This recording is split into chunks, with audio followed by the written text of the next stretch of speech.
Nous on enchaîne avec un combat de Pancrace, Gilles.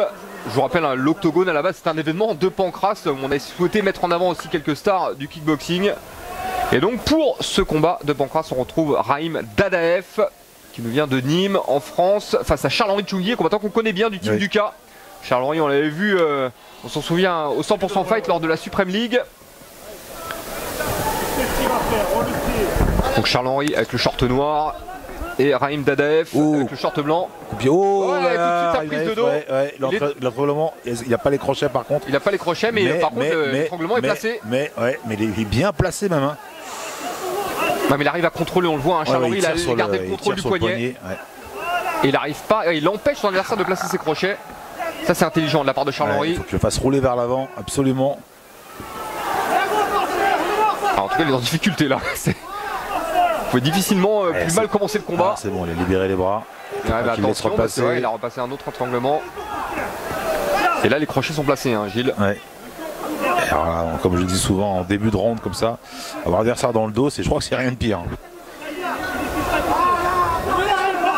On voit qu'il a démarré à 100 à l'heure. Il manque pas grand chose, hein, Gilles, il manque vraiment pas grand chose. L'avant-bras est placé, mais il n'arrive pas à verrouiller la prise, vraiment à resserrer. Et Charles-Henri qui est sorti. Il faut qu'il garde le poignet, l'avant-bras. Faire pression sur la cheville, hein. On dit toujours aux jeunes combattants de ne pas croiser les jambes lorsque vous êtes dans le dos. Voilà pourquoi. Et il s'est fait reprendre en étranglement. Il faut absolument qu'il contrôle un bras. Tant qu'il garde le contrôle d'un bras, son adversaire ne pourra pas l'étrangler.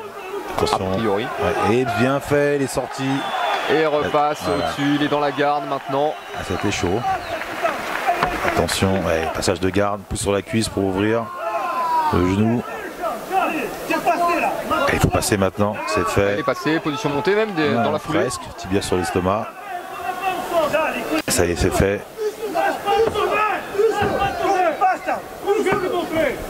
Il a travaillé sur le bras, j'ai l'impression. Une Americana, je pense. Oui, c'est ça, Americana. C'est d'épaule donc. Attention, non, c'est peut-être le bras en extension. Bah oui, parce qu'il a tendu son bras pour défendre l'Americana, donc forcément, il est reparti sur le coude, Charles-Henri. Allez, peut-être partir en juji, remonter les genoux sur les épaules. Maximum.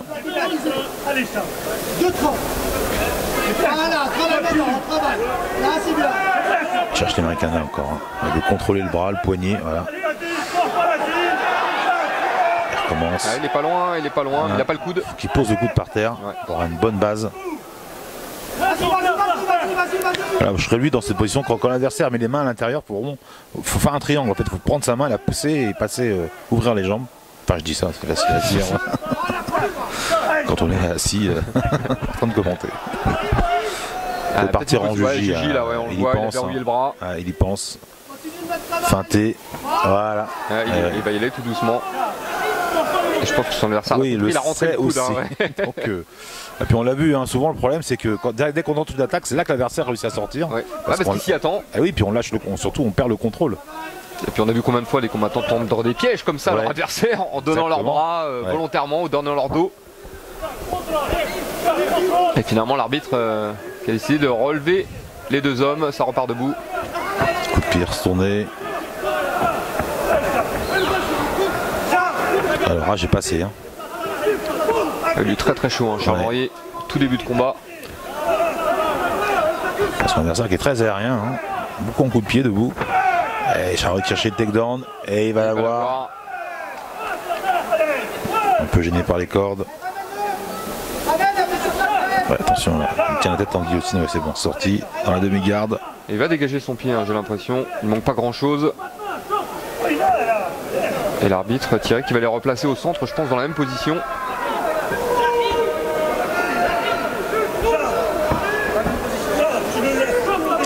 Allez, toujours en demi-garde Mazaïev là. Et position montée. Allez, vas-y.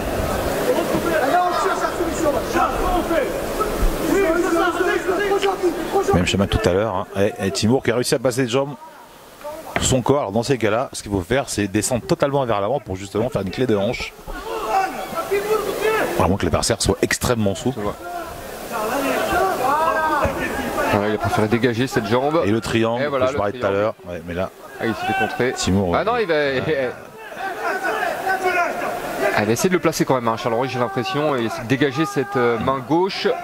Et puis son adversaire, il n'a pas trop de réaction. C'est bon, il va y avoir un triangle. Ouais. Là, il se laisse même.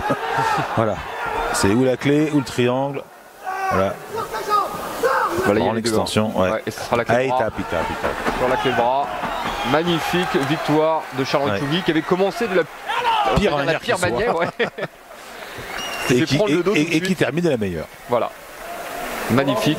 J'appelle monsieur André Sabatier. André Sabatier pour la remise des prix. Et Charles-Henri Tchoungui qui est en train de se faire une petite réputation de grappleur. On l'a vu sur plusieurs galas et à chaque fois il nous impressionne. Je me souviens au Gotha 4ème édition, il a battu Malik Silla par soumission. Ouais. André Sabatier pour la remise. Plus récemment, au Carcarias Boxing, c'était en mars dernier, il a battu Esteban Mendoza également par soumission.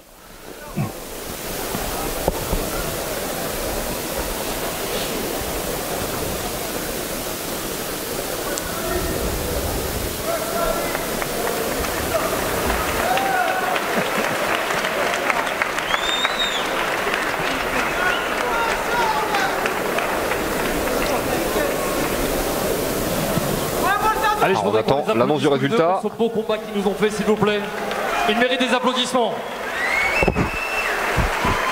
Sera donc déclaré vainqueur par clé de bras le coin rouge Charles-Henri Tchoungui. Et voilà, belle victoire de Charles-Henri Tchoungui. Victoire par clé de bras dès le premier round. Et puis vraiment nette domination au sol.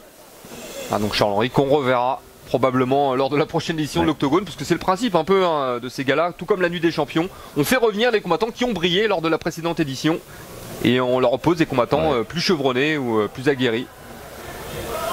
Et peut-être bientôt des ceintures. Peut-être bientôt des ceintures, ouais. Oui.